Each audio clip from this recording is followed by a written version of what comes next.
तो जैसा कि हम इस अत्यंत महत्वपूर्ण प्रकरण पर चर्चा कर रहे हैं, धर्मी धर्म विधान प्रकरण।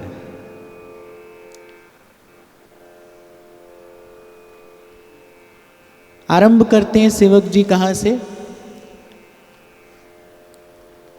कि निष्कामता हमारे धर्म का प्राण तत्व है। इसी भाव का पोषण, इसी भाव का सिंचन हमें सेवा सुमिरन से करना है।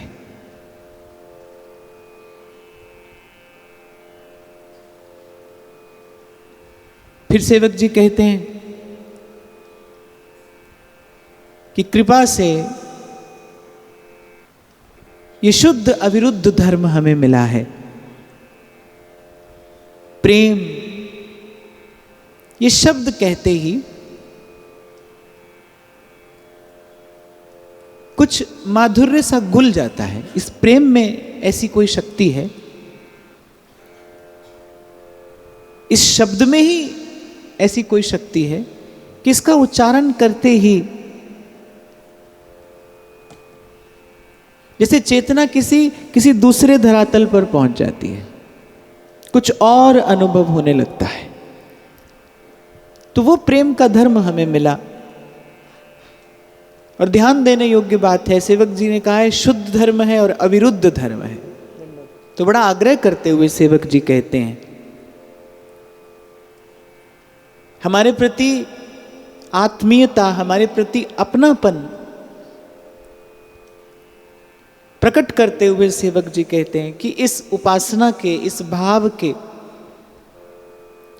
जो भी बाधक तत्व हैं, तत्काल सत्संग की कृपा से, सत्संग के प्रकाश में उनका विचार करके उनका त्याग करना चाहिए। कल यहीं पर चर्चा को हमने विराम दिया था कि साधन का अनुष्ठान कम हो अधिक हो, पर जो बाधक तत्व हैं उनसे स्वयं को दूर रखने का, स्वयं को बचा कर रखने का भरसक प्रयास करना है।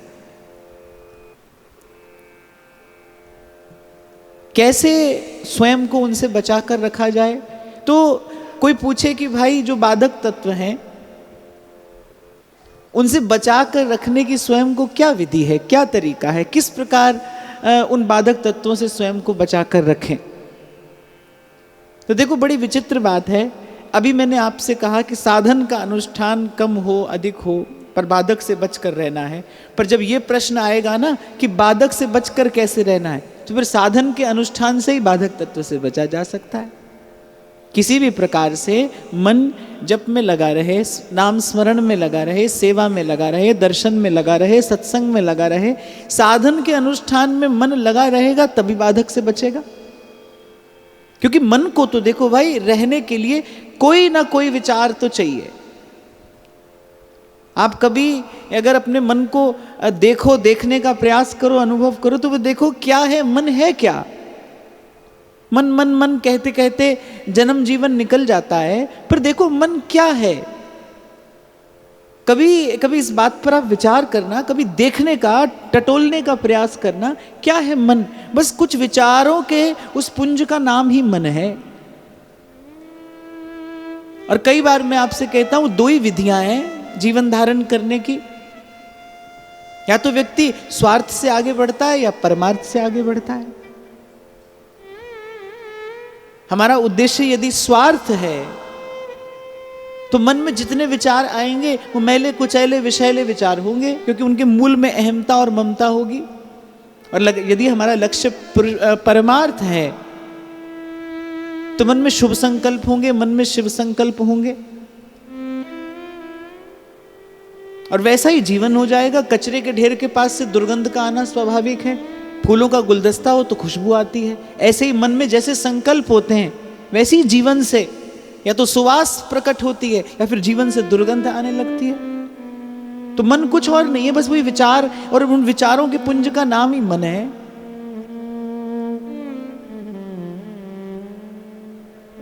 हम मन मन कहते हैं, जीवन भर कहते हैं मन नहीं लगता, मन नहीं लगता। देखा है कभी मन होता क्या है? किसे कहते हैं मन? क्या होता है मन? जितने भी मन में विचार उठते हैं बस इन्हीं का नाम मन है। तो और दो ही विधियां हैं, स्वार्थ है या परमार्थ है।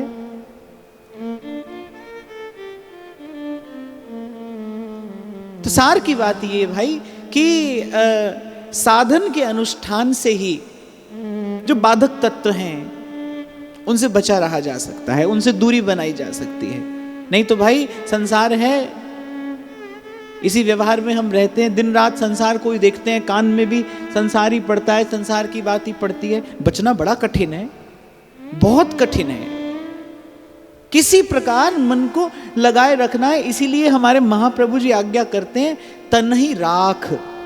ये जो राख शब्द महाप्रभु जी ने कहा ना, ये बड़ा महत्वपूर्ण है, विचार करने योग्य। राख माने रखिए, माने स्वयं नहीं जाएगा ये मन, तन स्वयं नहीं जाएगा सत्संग में। महाप्रभु कह रहे राख सत्संग में, माने उठाकर रखिए इसको रखने के लिए थोड़ा पुरुषार्थ करिए। तनई राख सत्संग में, और मन ही प्रेम रस भेव। तो पहले थोड़ी कोशिश करनी पड़ेगी, थोड़ा प्रयास करना पड़ेगा। एक बात और मैं यहां पर करूं, प्रयास कौन करेगा? प्रयास वही करेगा जिसको भूख होगी, जिसको प्यास होगी वही प्रयास करेगा। भूखा ही भोजन ढूंढता है। जो भगवत मिलन की, भगवत भजन की जो भूख है वही आपसे प्रयास कराएगी। और ये भूख कैसे हो, ये क्षुधा कैसे जगे हमारे भीतर, इसके लिए सत्संग में बैठना पड़ेगा, जाकर बैठना पड़ेगा। यही बात श्री सेवक जी ने अगले सवैया में कही, जो पे धर्म मिन सो नहीं प्रीति, प्रतीति प्रमाणत आन नानिब, एक ही रीति सबन सोहेत, समेत समीति समान नमान। बात कहने का बड़ा विलक्षण ढंग है श्री सेवक जी का इस प्रकरण में। जो मैंने आपसे कहा कि वो भूख कहां से मिलेगी, वो भूख मिलेगी सत्संग से। सोई सेवक जी महाराज कह रहे जो पे धर्मिन सो नहीं प्रीत। और पहले ही मैंने कहा कि इस प्रकरण का नाम क्या है, धर्मी धर्म विधान प्रकरण है। और हितजू का जो धर्म है ना, वो वस्तुतः धर्मियों के ही भजन का धर्म है। राधा वल्लभ भजत भज भली भली सब होए। और सब संतों ने इसको माना है कि भक्ति का सार सर्वस्व क्या है, कि तेरे भक्तों की भक्ति करूं मैं सदा, और तेरे चाहने वालों को चाहा करूं। अब भक्तमाल के एक एक चरित्र में दर्शन करिए। भक्तमाल का यदि कोई प्राण तत्व है ना, तो वो साधु सेवा है। भक्तमाल में आपको जहां तहां कुछ दिखाई पड़ेगा तो सत्संग की महिमा है, संत सेवा की महिमा है। तो यहां सेवक जी महाराज कह रहे हैं जो पे धर्मिन सो नहीं प्रीत। यदि आपकी भगवान के भक्त से प्रीति नहीं है, यदि आपका भगवान के भक्त से अनुराग नहीं है, तो भक्ति कभी जीवन में स्थिर नहीं हो सकती। भक्ति को जीवन में स्थिर करने वाला कौन है, कौन सा तत्व है? भक्ति को जीवन में स्थिर करने वाला तो संत का संग ही है। भक्त का संग, भक्त के संग से भक्ति स्थिर होती है। भक्ति की स्फुरना पूर्व के पुण्य से होती है। अनेक जन्मार्जितम पुण्यम कृष्ण भक्ति प्रजायते। प्रजायते माने उसका जन्म होता है। पुण्य संचित होगा तो भक्ति भाव का जन्म होगा। पूर्व के पुण्य से भक्ति की स्फुरना होती है। सत्संग से उस भाव में स्थिरता आती है और गुरु की कृपा से भाव की सिद्धि प्राप्त होती है, भाव सिद्ध हो जाता है। पर बीच में क्या है? बीच में सत्संग ही है। तो यहां सेवक जी महाराज बहुत बल दे के कह रहे, और सेवक जी के कहने का प्रकार इस प्रकार का है। वो ये कह रहे यदि आपकी धर्मी से प्रीत नहीं है,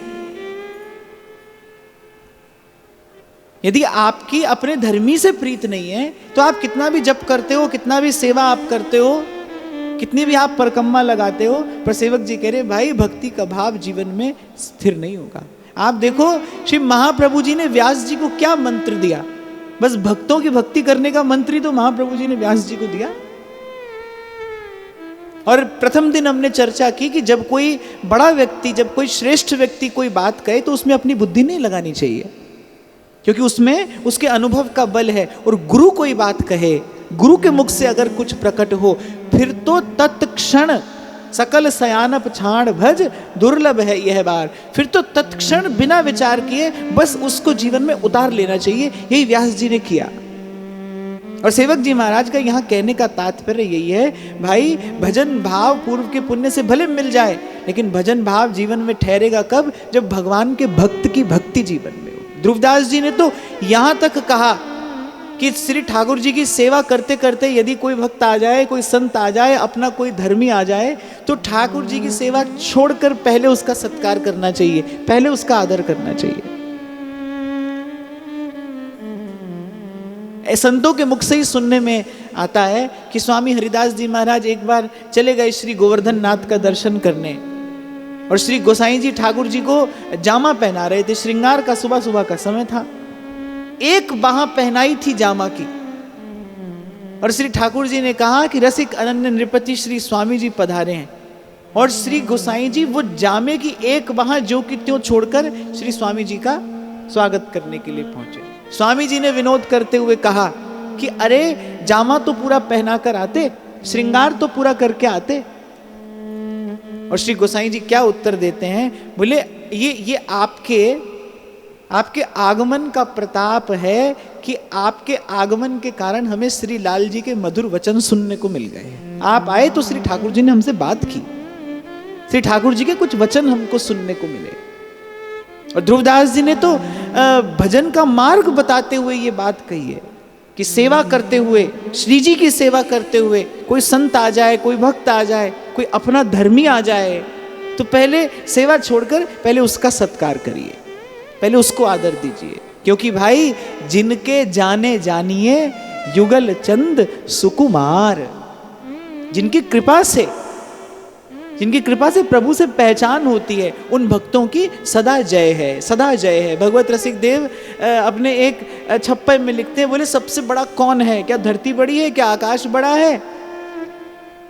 फिर अंत में पहुंचते कहाँ है? बोले नहीं, सबसे बड़े तो इस त्रिलोकी की रचना करने वाले हैं। बोले ना ना, उनसे भी बड़ा कोई है। व्यास बड़े हरि के जना, हरि ही नवावत माथ, जिनके ही में बसत है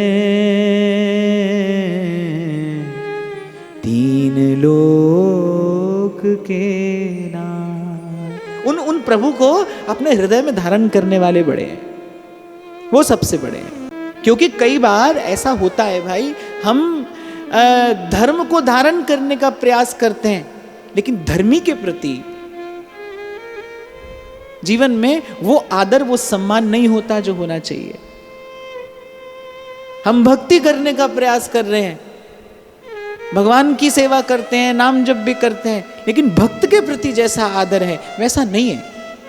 आप देखो कि कितनी बड़ी बात भगवान कहते हैं, सातम सम मोहि मैं जग देखा। सातवीं भक्ति भगवान बता रहे हैं, सातम सम मोहि मैं जग देखा। बोले सबको समान भाव से देखना, सबको समान भाव से देखना, सर्व के प्रति समभाव रखना, सर्व के प्रति सद्भाव रखना। फिर ठाकुर जी को लगा अगर हमने सबकी बात कह दी तो फिर कहीं कोई सब में सभी को न समझ ले। फिर भगवान कहते पर मोते अधिक संत कर लेखा। बोले सबको हमारे समान मानना, सबको हमारा ही मानना, पर संत को हमसे अधिक मानना, संत को हमारे बराबर नहीं मानना। मोते अधिक संत करी लेखा। मोरे मन प्रभु अस विश्वासा। गोस्वामी जी कह रहे हैं भाई भरोसा है हमको इस बात का, राम ते अधिक राम करी दासा। राम ते अधिक राम करी दासा। भक्त बड़ा है, संत बड़ा है, जिसने जीवन में भक्ति के धर्म को धारण किया है वो बड़ा है, भगवान से भी बड़ा है, जिनके हिय में बसत हैं तीन लोक के नाथ। और मैं पुनः आपको निवेदन करूं भाई आप बिना भक्त के भजन करो, ऐसा नहीं कि वो निष्फल जाएगा, ऐसा नहीं वो निष्फल जाएगा, उसका फल, उसकी सिद्धि अवश्य समय आने पर मिलेगी। लेकिन भक्त की कृपा के बिना संसार नहीं छूटता, संसार नहीं छूटता। व्यास बड़े हरि के जना, कियो बड़ो उपकार, हरि सो धन हृदय दियो, छुड़ा दियो संसार। संसार अगर छूटेगा, संसार का आकर्षण यदि समाप्त होगा, संसार से जो आशा की पाश जो जिससे बंधे हैं हम, वो यदि टूटेगी छूटेगी, वो साधु की कृपा से छूटेगी। इसीलिए सहजोबाई कहती हैं, मैं अनजान कछु नहीं जानू, भली बुरी को नहीं पहचानू, मैं अनजान कछु नहीं जानू, भली बुरी को नहीं पहचानू, तुम्हारी रक्षा ही से जीऊं, तुम्हारी रक्षा ही से जीऊं, नाम तुम्हारा अमृत पीऊं, नाम तुम्हारा अमृत पीऊं। और ये घोषणा करते हुए सहजोबाई जी को कोई संकोच नहीं है। राम तजू पै गुरु ना बिसारूं, गुरु के संग हरि को न निहार। ये भक्ति का सार सर्वस्व है, भक्त की भक्ति। राम तजू पर गुरु न बिसारूं, गुरु के सम हरि को न निहारूं। यहां सेवक जी कह रहे हैं, संत गुरु की भक्ति की बात यहां सेवक जी महाराज कहते हैं। जब पर्वतराज हिमालय की पुत्री जगदम्बा पार्वती भजन कर रही थी, तो महादेव ने प्रेम परीक्षा के लिए भेजा। सप्तऋषि आए। सप्तऋषि क्या कहते हैं? कह रहे महादेव अवगुण भवन और विष्णु सकल गुण धाम। बोले वो तो अवगुणों के भवन है, निरे अवगुण ही अवगुण है उनमें, और नारायण की ओर देखो सकल गुण धाम है। तो आपको उनका वर्ण करना चाहिए, आप क्यों महादेव के लिए ऐसा कठिन तप करती हैं? तो पहले तो जगदम्बा विनीत भाव से कहती हैं, जन्म कोटि लगी रगर हमारी, बरऊं शंभु नत रहूं कुमारी। सप्तऋषियों ने कहा, अरे हम आपको समझाने आए हैं, आपके हित की बात कहने के लिए आए हैं। और फिर सप्तऋषियों ने कहा, और महादेव के मन में भी कोई विशेष इच्छा नहीं है आपके लिए, वो भी कोई आपसे विशेष प्रेम नहीं करते, कोई आपसे विशेष अनुराग नहीं है उनका, वो तो अपनी समाधि में मगन है। अंत में सप्तऋषियों ने कहा, अगर महादेव ही आपको अस्वीकार कर दें, तब तो आप ये साधन करना छोड़ देंगी, तब तो आप ये कठोर तप छोड़ देंगी। तो जगदम्बा क्या उत्तर देती हैं? तजऊ न नारद कर उपदेशु, आन कहे सतबार महेशु। महादेव इष्ट हैं, मेरा इष्ट यदि मुझे 100 बार आकर भी कहे ना, तो भी मैं अपने गुरु की बात से टलने को प्रस्तुत नहीं हूं। जबकि गुरु विधि देता है तो इष्ट को प्राप्त करने की तो देता है, पर जगदम्बा क्या कहती हैं? तजऊ न नारद कर उपदेश। मेरे गुरु ने मुझसे करने के लिए जो कहा है, मैं वो त्यागने के लिए तैयार नहीं हूं। आन कहें 100 बार महेशु, 100 बार भी महादेव आकर कहें, तो भी मैं अपने गुरु द्वारा दिए मार्ग का त्याग करने के लिए प्रस्तुत नहीं हूं। जन्म कोटि लग रगर हमारी, बरऊं संबुनत रहूं कुमारी, और तजऊ न नारद कर उपदेशु, आन कहें 100 बार महेशु। बिरला कोई होता है भाई जो भक्ति की इस सुवास को प्राप्त करता है, तेरे भक्तों की भक्ति करूं मैं सदा, तेरे चाहने वालों को चाहा करूं। श्री ठाकुर जी के तन मन प्राण शीतल होते हैं जब कोई उनके भक्तों की सेवा करता है, जब कोई उनके प्यारे संतों की सेवा करता है, जब भक्त के प्रति, संत के प्रति हम अपना जीवन समर्पित करते हैं। वस्तुतः समर्पण की स्वीकृति होती ही तभी, श्री ठाकुर जी स्वीकार करते ही तभी।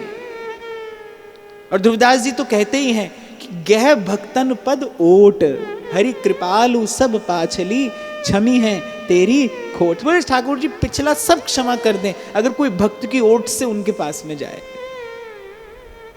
अगर कोई संत की ओट में ठाकुर जी के पास जाए तो पिछली बड़ी से बड़ी भूल ठाकुर जी क्षमा करते हैं। इंद्र का अपराध छोटा नहीं था, इंद्र का अपराध कोई छोटा था? बताओ, आज्ञा दे दी जाओ सारे ब्रज को डुबो दो। सांबर्तक मेघों से इंद्र ने कहा ब्रज का एक तिनका भी नहीं रहना चाहिए, सारे ब्रज का सर्वनाश कर दो। ये कोई छोटा अपराध था इंद्र का? पर जब इंद्र को अपने अपराध का बोध हुआ और जब दौड़कर आने लगा तो देवर्षि नारद ने कहा ऐसे मत जाओ, यदि अपराध की क्षमा करानी है तो भक्त की ओट से जाओ। गौ ब्राह्मण संत ये भगवान के प्राण हैं, इनमें भगवान के प्राण बसते हैं। जैसे माँ कई बार प्रेमातिरेक में कह देती है ना बालक को कि बालक में मेरे प्राण बसते हैं, जिससे बहुत स्नेह हो तो ऐसा लगता है ना कि उसमें आपके प्राण बस गए हैं। ऐसे संत भक्त में भगवान के प्राण बसते हैं, संत भक्त भगवान के प्राण हैं। नारद जी ने कहा किसी संत भक्त की ओट में जाओ, गोपाल के पास जा रहे हो तो फिर गो की ओट लेकर जाओ। तो गह भक्तन पद ओट। और यहां सेवक जी महाराज का ये कहने का तात्पर्य ये है कि सब किया, लेकिन अगर भगवान के भक्तों से प्रीति नहीं हुई तो आपका साधन अपूर्ण है, आपके समर्पण की कोई स्वीकृति ना होगी, आप पहुंचेंगे कहीं नहीं। वो जो खुशबू प्रकट होती है जीवन में भक्ति की, वो जो रंग चढ़ता है भक्ति का, जिसको भजनानंद कहते हैं, नाम खुमारी कहते हैं, वो जो भजन का रंग चढ़ता है जीवन में, वो भगवान की भक्ति से नहीं चढ़ता है, वो भगवान के भक्त की भक्ति से चढ़ता है। विना महत् पाद रजो विषेकम। फिर स्मरण आ रही है मुझे वही घटना कि श्री कबीर जी जैसा जिसको मर कर भी याचना करना स्वीकार नहीं है, पर वो कहता है परमार्थ के कारणे मोय ना आवे लाज। साधु सेवा के लिए अगर मुझे ये भी करना पड़े तो मैं करना पड़ूंगा, पर मेरे द्वार से साधु ना भूखा जाए। संत की सेवा इतनी प्रिय है, हो मांगू संतन रहना, और कुछ लेना देना नहीं संसार में। श्री ठाकुर जी से सदा यही मांगते हैं, प्रभु से सदा यही विनती, यही प्रार्थना है, प्रभु और कुछ लेना देना नहीं है, किसी चीज का लोभ नहीं है। एक नाम तेरा मैं फब्बो, आपके नाम ने हमें तृप्त कर दिया है। यलब्धवा पुमान तृप्तो भवति, आपके भजन से हमें तृप्ति हो गई है। संसार की किसी वस्तु की कामना नहीं है, पर हो मांगू संतन रहना। लेकिन इन संतों की चरण रेणु ये तो हमें सदा मिले, और कुछ भी छूटता हो छूट जाए। संत तो कह रहे राम तजू पे गुरु ना बिसारूं, और गुरु के सम हरि को न निहारूं। और ये भगवान की आज्ञा है, भक्त भगवान की आज्ञा में ही है, ये भगवत आज्ञा है कि मोते अधिक संत करी लेखा। हमसे अधिक करके मानना, हमारे बराबर नहीं, मोते अधिक राम ते अधिक राम करी दासा। फिर आगे सेवक जी कह रहे हैं एक ही रीति सबन सोहेत समेत समीति समान न मानिबो। यही बात जो मैं आपको भी कह रहा हूं, सेवक जी कह रहे हैं सर्व के प्रति संभाव रखिए, लेकिन जिससे इष्ट मिले और मन मिले और मिले भजन रसरीत, उसके प्रति तो जीवन में विशेष आदर होना चाहिए, विशेष भाव होना चाहिए। मैं क्षमा मांगते हुए आपको कहता हूँ कि बात मेरे जीवन में देखने में आती है, बार बार आती है कि भाई आप भजन करते हो, लेकिन जो आपके साथ रहकर भजन कर रहा है उसी के प्रति आपके मन में ईर्ष्या है, अभाव है। भजन भावना कभी परिपक्व हो ही नहीं सकती। मैंने कहा ना, जो भजन की सुवास है वो कभी प्रकट नहीं होगी, वो खुशबू कभी प्रकट नहीं होगी। आप भजन करते हो और कोई दूसरा आपके निकट रहकर भजन कर रहा है, उसी के प्रति आपके मन में ईर्ष्या है, उसी के प्रति आपके मन में अभाव है। करते रहिए, पर ये तो संतों की वाणी प्रमाण दे रही है, आपको मुझे मार्ग सुझा रही है। प्रथम दिन में हमने इस विषय पर चर्चा की कि बड़ी देर तक साधक को ये जो ईर्ष्या है, ये जो मात्सर्य है, ये त्रास देता है, बड़ी देर तक, बड़ी देर तक। आप देखो निकुंज में कैसा दर्शन रसिक संत हमें कराते हैं कि एक सहचरी के मन में जो भाव आया है, समस्त सहचरियों के मन में फिर वही भाव है, वहां मन दो नहीं है। क्योंकि दो मन होते ही तो फिर कलह है, मन दो हो जाए तो फिर कलह है, फिर तो टकराव है, फिर मिलना नहीं है, फिर टकराना है। यदि मन दो हो जाए, मन सबका एक है, तो जिससे इष्ट मिले, मन मिले और मिले भजन रस रीत, उनके लिए तो सेवक जी महाराज आज्ञा करते, रसिकन सो प्रीतम कहे। उनके प्रति तो विशेष आदर, प्रभु से भी अधिक स्नेह, प्रभु से भी अधिक प्रेम, प्रभु के उन प्यारे भक्तों, उन प्यारे संतों के प्रति होना चाहिए, प्रभु से भी अधिक प्रेम, अधिक प्रेम। यही भगवान की भी आज्ञा है और यही संतों भक्तों की भी आज्ञा है, यही आचार्यों की और गुरुजनों की भी आज्ञा है। हाँ, पर यह बात दूसरी है कि सेवक जी महाराज ये उपदेश कर किसके लिए रहे हैं? जो साधक है, जो धर्म को जीवन में धारण करना चाहता है। मैं आज तीसरे दिन फिर दोहरा रहा हूं, इस प्रकरण का नाम है धर्मी धर्म विधान प्रकरण। और जहां धर्म है वहीं जीवन की जय है। हमारा धर्म क्या है, कैसा है, इसी को विस्तार से सेवक जी समझा रहे हैं। बहुत बार हम बड़ी बड़ी ऊपरी सतह पर ही रह जाते हैं।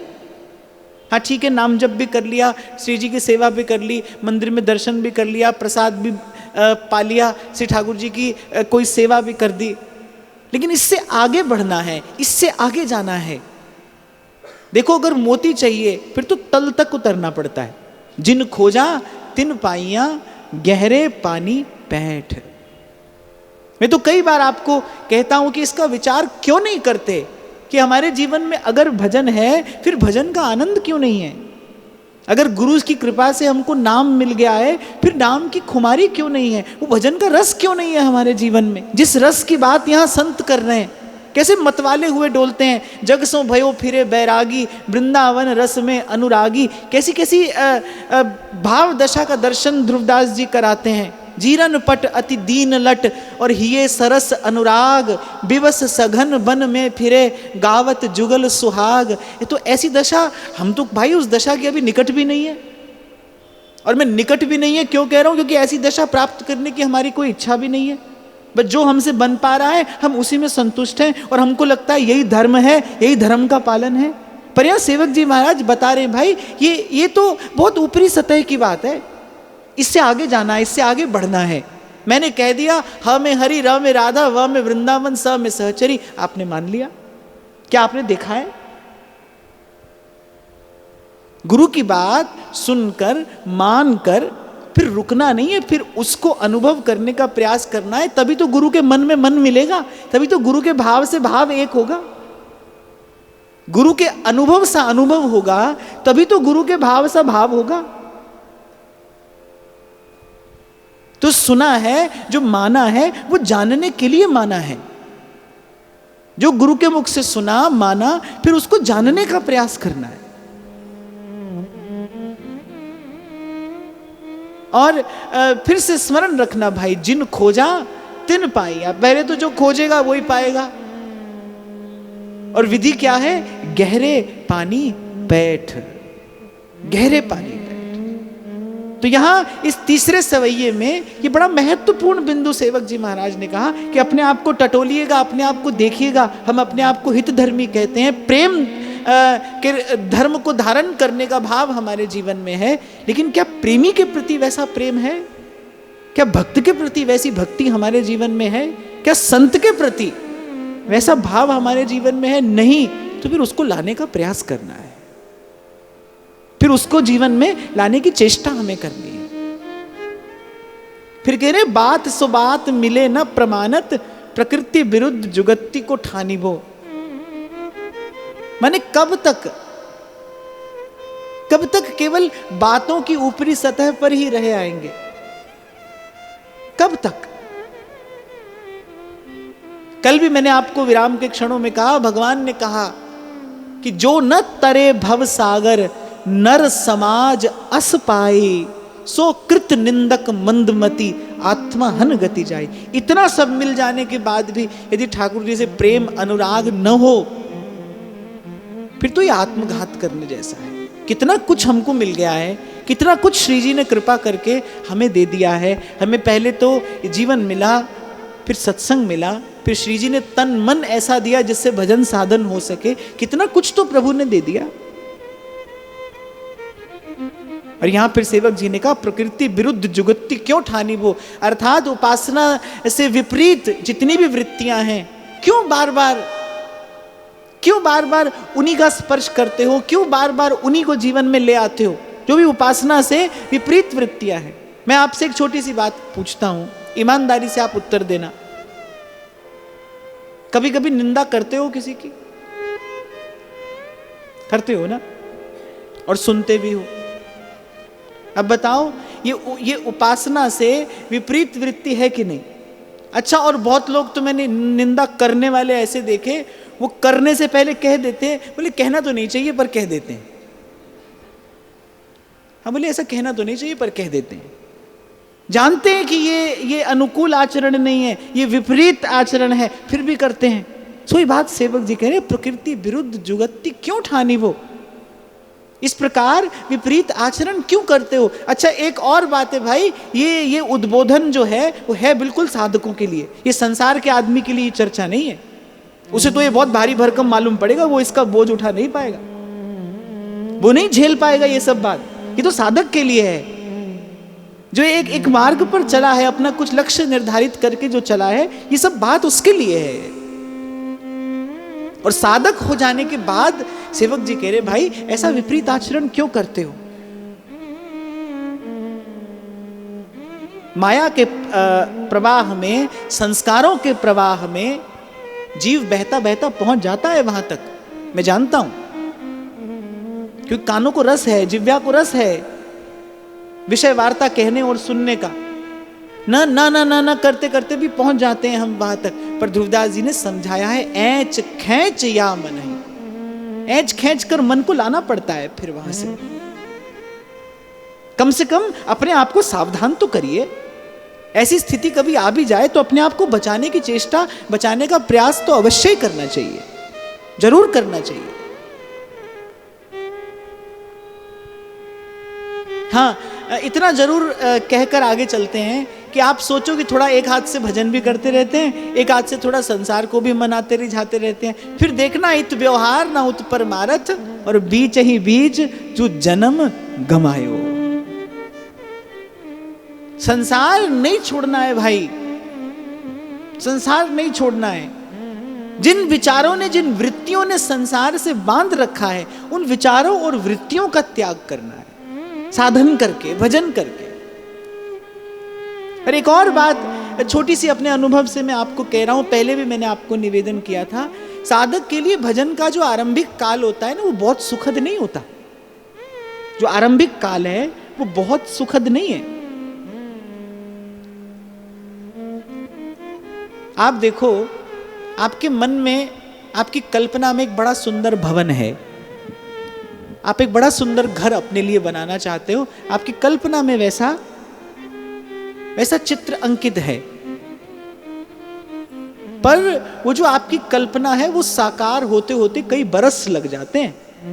नींव भरने से आप काम शुरू करते हो, फिर ईंट पत्थर जोड़ा जाता है, फिर थोड़ा करते करते कभी जाकर बरसों के बाद आपकी वो कल्पना साकार होती है। आप सोचते हो कि हाँ भाई, जैसा सोचा था ये वैसा सा है। जिस दिन आप नींव भरते हो, उसी दिन से वो दर्शन होना आरंभ नहीं हो जाता। और बड़ा कठिन काम है ये, कितना कष्ट सहना पड़ता है वहां तक पहुंचने के लिए, कितना क्लेश सहना पड़ता है वहां तक पहुंचने के लिए। तो ऐसे ही भजन का भवन भी है, ऐसे ही ये भजन का महल भी है। नींव भरने से आपको मुझे आरंभ करना है, फिर कहीं जाना है। इसीलिए संतों ने कहा कि हित का घर बड़ी दूर है, बड़ी दूर जाना है हमको। तो आरंभिक काल कोई बहुत सरस नहीं होता, हो जाए तो बहुत अच्छी बात है, ठाकुर जी की बड़ी कृपा है, आपका संस्कार शुद्ध होगा। पर मैं एक साधारण साधक जीवन की बात कर रहा हूं। आरंभिक काल सरस नहीं होता, कठिन होता है, कठिन होता है। एक और पुराने संस्कार अपनी ओर खींचते हैं, बार बार खींचते हैं। वो जो पुराने संस्कार हैं वो आपको अपनी ओर खींचेंगे और वो बड़े प्रबल हैं। फिर दूसरी ओर सत्संग है, गुरुजनों की बात है, वो आपको भजन में लगाएगी। तो वो जो चेतना है वो एक टांग से कोई खींच रहा है, एक टांग से कोई खींच रहा है, ऐसे समय में सुख नहीं होता। फिर धीरे धीरे भजन का बल एकत्रित करके, फिर जब जीव में इतना आत्मबल आता है कि उसके पास भजन का इतना बल संचित हो जाता है कि वो जो प्रारब्ध उसे, पुराने संस्कार जो उसे अपनी ओर खींच रहे होते हैं, वो उनसे स्वयं को छुड़ाने में सक्षम हो जाता है, वो उनसे स्वयं को मुक्त कराने में सबल हो जाता है। लेकिन ऐसा होने में समय लगेगा, बड़ी देर तक पुराने संस्कार पीड़ित करते हैं, पुराने विचार पीड़ित करते हैं, और ये क्रम बड़ी देर तक चलता है। इसीलिए धीरज रखना पड़ता है भाई। और मुझे लगता है ये धीरज अकेले रहने से नहीं आता। ऐसे सत्संग में बने रहो ना तो धीरज मिलता है, संतों के पास बने रहो तो धीरज मिलता है। गुरु के पास जाकर बैठोगे तो वो क्या देगा? वो मन को धीरज अवलंब ही तो देगा, वो मन को अवलंब देता है, ठौर मिलती है संतों के पास बैठ जाने से।